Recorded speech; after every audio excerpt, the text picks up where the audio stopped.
Hello friends, I am Saurav Angbar. Today I am discussing about auxin plant hormones. ठीक है, तो different type of plant hormones, तो उनमें जैसे कि ऑक्सिन हो गया, साइटोकाइनिन हो गया, जिब्रेलिन हो गया, ब्रेसिनोस्टेरॉइड हो गया, इथाइलिन हो गया, स्टेगोलेक्टोन हो गया, सैलिसिलिक एसिड को भी कंसीडर करते हैं, जास्मोनिक एसिड हो गया। इन सब के बारे में बात करूंगा, लेकिन इससे पहले हम आज बात करेंगे ऑक्सिन हार्मोन्स की। तो इसमें जो हमारा कंटेंट रहेगा, पहले हम इंट्रोडक्शन बात करेंगे, इसके क्या इंट्रोडक्शन, इसकी क्या डिस्कवरी रही है, क्या क्या एक्सपेरिमेंट है, उसके बारे में बात करूंगा। फिर इसका फिजियोलॉजिकल रिस्पॉन्स देखूंगा, उसके बाद हम इसकी बायोसिंथेसिस एंड ट्रांसपोर्ट देखूंगा, और उसके बाद हम सिग्नलिंग देखेंगे इसकी। ठीक है, हम यहाँ पे फिजियोलॉजिकल रिस्पॉन्स है उसमें खाली अभी मैं आउटलाइन दूंगा, और जैसे ही हम बायोसिंथेसिस और सिग्नलिंग कंप्लीट करेंगे, उसके साथ साथ में सभी फिजियोलॉजिकल रिस्पॉन्सेस को डिस्कस करता हुआ चलूंगा। ठीक है, तो हम बात करते हैं इंट्रोडक्शन की। तो हमारा जो ऑक्सिन है, ऑक्सिन टर्म जो है वो ग्रीक वर्ड से लिया गया है, जिसका मीन्स क्या होता है, इंक्रीज, टू इंक्रीज, मतलब कोई चीज इंक्रीज करता है। ठीक है, मतलब अब जैसे ऑक्सिन हार्मोन्स है, ये ग्रोथ के लिए रिस्पॉन्सिबल होता है। ठीक है, तो इसमें क्या है कि जो ऑक्सिन है, इसीलिए इसे ग्रीक वर्ड, इसका मतलब क्या है, टू इंक्रीज।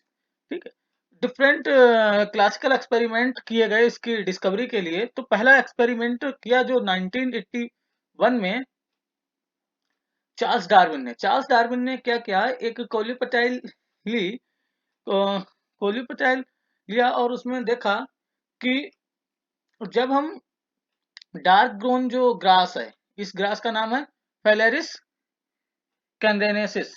ठीक है, तो इसको जब लिया, इस पे जब लाइट डाली, तो जिस साइड से लाइट डाली, ठीक है, वहां से उसके अपोजिट डायरेक्शन में क्या हुआ, सेल्स का ग्रोथ हुआ। इसलिए लाइट की तरफ इसका क्या हो गया, लाइट की तरफ ये कोलिपटाइल क्या हुआ, जो टिप थी वो क्या हुई, बेंड हो गई। ठीक है, जो इस कोलिपटाइल की टिप थी वो लाइट की तरफ बेंड हो गई। दैट इसका मतलब क्या है, लाइट के अपोजिट में जो ग्रोथ जोन है, वहां पे कोई चीज ऐसी हुई या ग्रोथ स्टिमुलस उसको ऐसा मिला, जिससे वहां की सेल्स में ग्रोथ हुई और इसका लाइट की तरफ बेंड हो गया। लेकिन इस समय तक ये नहीं पता था कि ये ऑक्सिन ही है। ठीक है, ऑक्सिन मतलब खाली ये एक अंदाजा था कि ऐसा कोई ग्रोथ स्टिमुलस मिल रहा है लाइट के अपोजिट डायरेक्शन में, जिस साइड में लाइट पड़ रही है उसके अपोजिट डायरेक्शन में कोई ना कोई ऐसा ग्रोथ स्टिमुलस मिल रहा है टिप पे, जो इसको लाइट की तरफ बेंड कर दे रहा है। ठीक है, उसके बाद दूसरे साइंटिस्ट आए, वॉयसन जेनसन। ठीक है, इन्होंने 1913 में इसे इसमें देखा। इन्होंने क्या किया, जैसे कि पहले इन्होंने जिस साइड से हम लाइट डाल रहे थे, जो हमारा कोलिपटाइल है ये,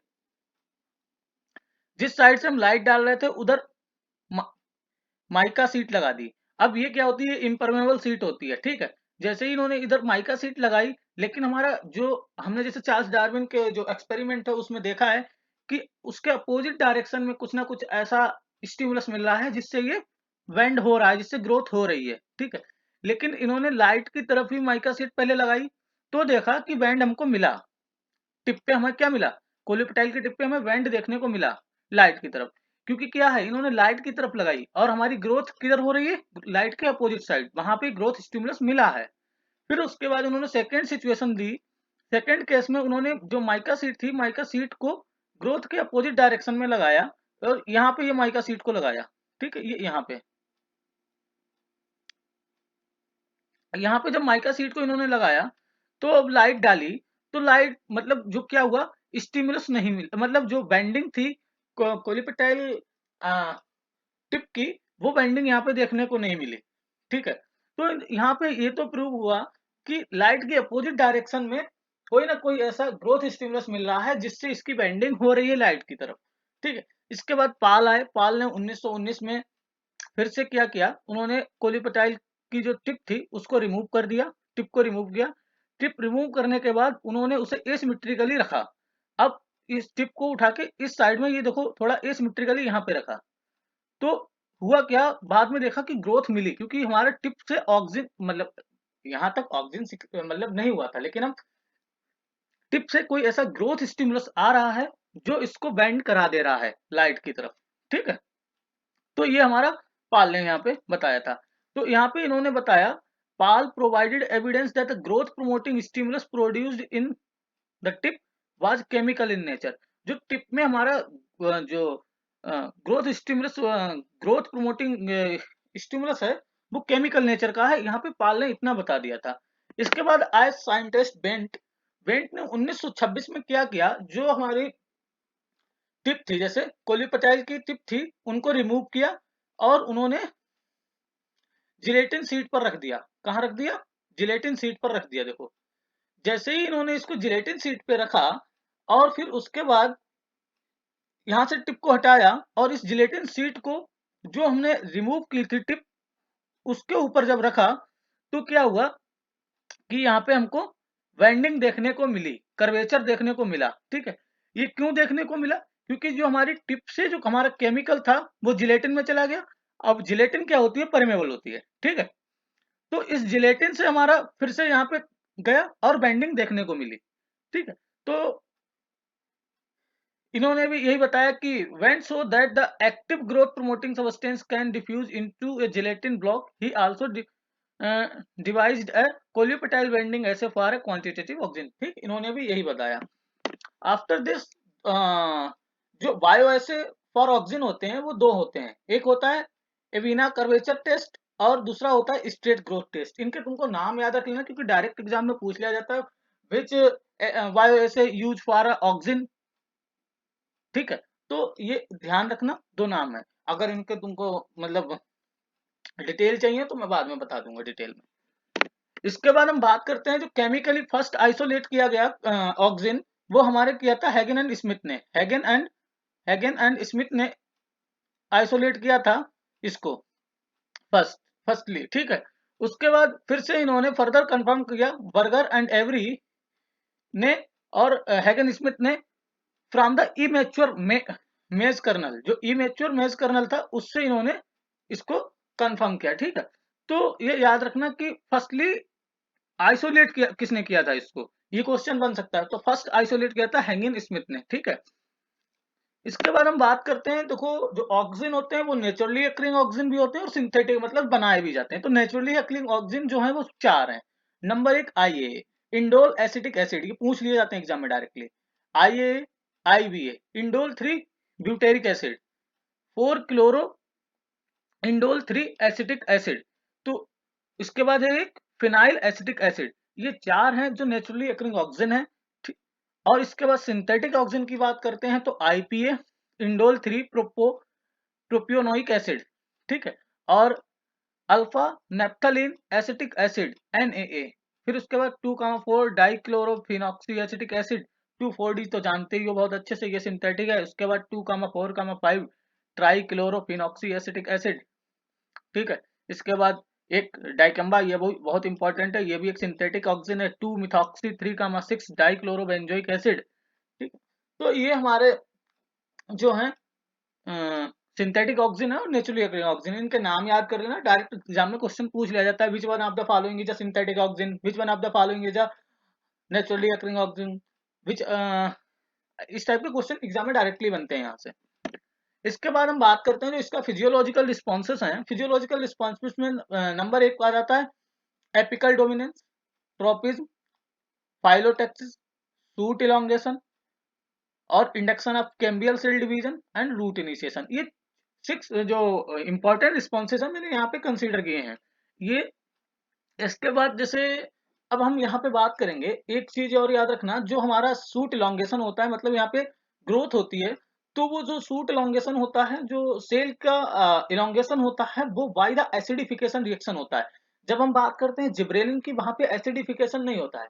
अब जब हम इसका आगे डिटेल में बताएंगे कैसे एसिडिफिकेशन होता है, क्योंकि वहां पे जो प्रोटॉन होते हैं वो एपोप्लास्ट में जाते हैं, तो एपोप्लास्ट में जाके वहां पे वो एसिडिफाई कर देते हैं और एक्सपेंसिव प्रोटीन नाम एक्टिव होती है, वो सेल को इलोंगेट कराती है। तो वहां पे हम बाद में बात करेंगे डिटेल में, लेकिन यहाँ पे मैं बता देता हूँ जो सूट इलोंगेशन या ग्रोथ होती है वो by the process of acidification, यहाँ पे एसिडिफिकेशन होता है, ये याद रखना। तो एपिकल डोमिनेंस, यहाँ पे हम एपिकल डोमिनेंस के बारे में बता देंगे अभी। इसके बाद हम बात करेंगे फाइलोटैक्सी में भी इन्वॉल्व होता है ये, induction of cambial cell division में भी, और रूटिनेशन, ये रिस्पॉन्सेज इसके फिजियोलॉजिकल रिस्पॉन्सेज हैं, ये याद रखना। अब जैसे हम बात करें एपिकल डोमिनेंस, ठीक है, होता क्या है एपिकल डोमिनेंस, मतलब कि ये क्या करता है, जो एक्सिलरी वर्ड है, ऑक्सिन जो है वो एक्सिलरी वर्ड को इनहिबिट करता है, और जो हमारी एपिकल वर्ड होती है उसको डोमिनेंस शो कराता है, ठीक है। तो एपिकल डोमिनेंस हो जाता है, जिससे मतलब जो एपिकल की वर्ड है वो दिखाई देती है, और उनको जो हमारी जो एक्सिलरी वर्ड है, साइड से निकली हुई वर्ड, जैसे ये है, ये एक्सिलरी वर्ड है, इसको क्या करता है, ये रिप्रेस कर देता है, ठीक है, इसको बढ़ने नहीं देता है, और एपिकल जो है वो बढ़ती रहती है। तो यहाँ पे होता क्या है, जैसे ऑक्सिन है, ऑक्सिन एक्टिवेट करता है मैक्स 4। अब मैं जब बात करूंगा स्टेगोलेक्टॉन की बायोसिंथेसिस या स्टेगोलेक्टॉन सिग्नलिंग की बात करूंगा, तो वहां पे हम बताऊंगा जो ऑक्सिन है, ऑक्सिन एक्टिवेट करता है मैक्स 4 जीन को। मैक्स 4 जीन जो होता है वो स्टेगोलेक्टॉन को एक्टिव करता है। अब स्टेगोलेक्टॉन जो होता है वो BRC1 ब्रांच 1 जीन को एक्टिवेट करता है, ब्रांच 1 जीन जो होता है वो इनहिबिट करता है एक्सिलरी वर्ड को, ये याद रखना। ऑक्सिन का क्या काम है, ऑक्सिन एक्टिवेट करता है मैक्स 4 जीन को, मैक्स 4 जीन एक्टिवेट करता है स्टेगोलेक्ट, मतलब मैक्स 4 जीन रिस्पॉन्सिबल होता है किसके लिए, स्टेगोलेक्टॉन बायोसिंथेसिस के लिए, या स्टेगोलेक्टॉन सिंथेसिस के लिए, ठीक है। तो जैसे ही स्टेगोलेक्टॉन बना, इसने ब्रांच 1 जीन को एक्टिवेट कर दिया, BRC1 जीन को एक्टिवेट कर दिया। अब ये BRC1 क्या करता है, एक्सिलरी वर्ड को इनहिबिट करता है, लेकिन वहीं इसके अपोजिट काम करता है साइटोकाइनिन, ठीक है। अब आईपीटी होता है, आईपीटी आइसो आइसोपेंटाइल ट्राइफॉस्फेट, ठीक है, ये रिस्पॉन्सिबल होता है साइटोकाइनिन को बायोसिंथेसिस के लिए। अब स्टेगोलेक्टॉन यहाँ पे देखो क्या कर रहा है, जो ये इस टाइप का, जो इस टाइप का दिखाता है, ये इनहिबिशन, मतलब जो एक ऐसे लाइन बनी होती है या ऐसे करके लाइन बनी होती है, ये इनहिबिट करने का, तो स्टेगोलेक्टॉन आईपीटी की इनहिबिट करता है, जिससे क्या वो साइटोकाइनिन नहीं बनेगी।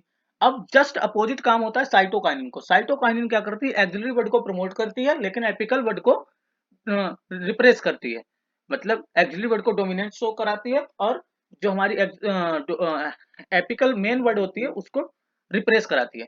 तो साइटोकाइनिन क्या करता है, साइटोकाइनिन इनहिबिट कर देता है ऑक्सिन को और BRC1 जीन को। जब इन दोनों को इनहिबिट कर देगा तो एक्सिलरी वर्ड की ग्रोथ बढ़ेगी, जाहिर सी बात है, ठीक है। तो ये पाथवे तुम बना लेना डायग्राम में। अब जो हमारा सिंथेटिक ऑक्सीजन है उनका क्या काम होता है, जैसे कि 2,4-D है और नेप्थलीन 1 एसिटिक एसिड है, ये यूज होते हैं हॉर्टिकल्चर में फॉर इंड्यूसिंग रूट, रूट को इंड्यूस करने के लिए होते हैं, and development of fruit, fruit के डेवलपमेंट में, set of and development of fruit, ठीक है। इसके बाद high concentration of synthetic oxygen effective herbicide, मतलब ये हर्बिसाइड में भी यूज होते हैं अगेंस्ट ब्रॉड लीव प्लांट्स, ठीक है। ये याद रखना है, मतलब सिंथेटिक होते हैं जैसे डाइकम्बा हो गया या 2,4-D हो गया, इनको हर्बिसाइड के रूप में भी यूज किया जाता है। इसके साथ साथ इसको हम हॉर्टिकल्चर में रूट इंड्यूस करने के लिए, इसके अलावा set of fruit and development में भी फ्रूट के किया जाता है इसका यूज, ठीक है। अब इसकी हम बायोसिंथेसिस और जो बात करेंगे ट्रांसपोर्ट की, वो हम नेक्स्ट वीडियो में बात करेंगे।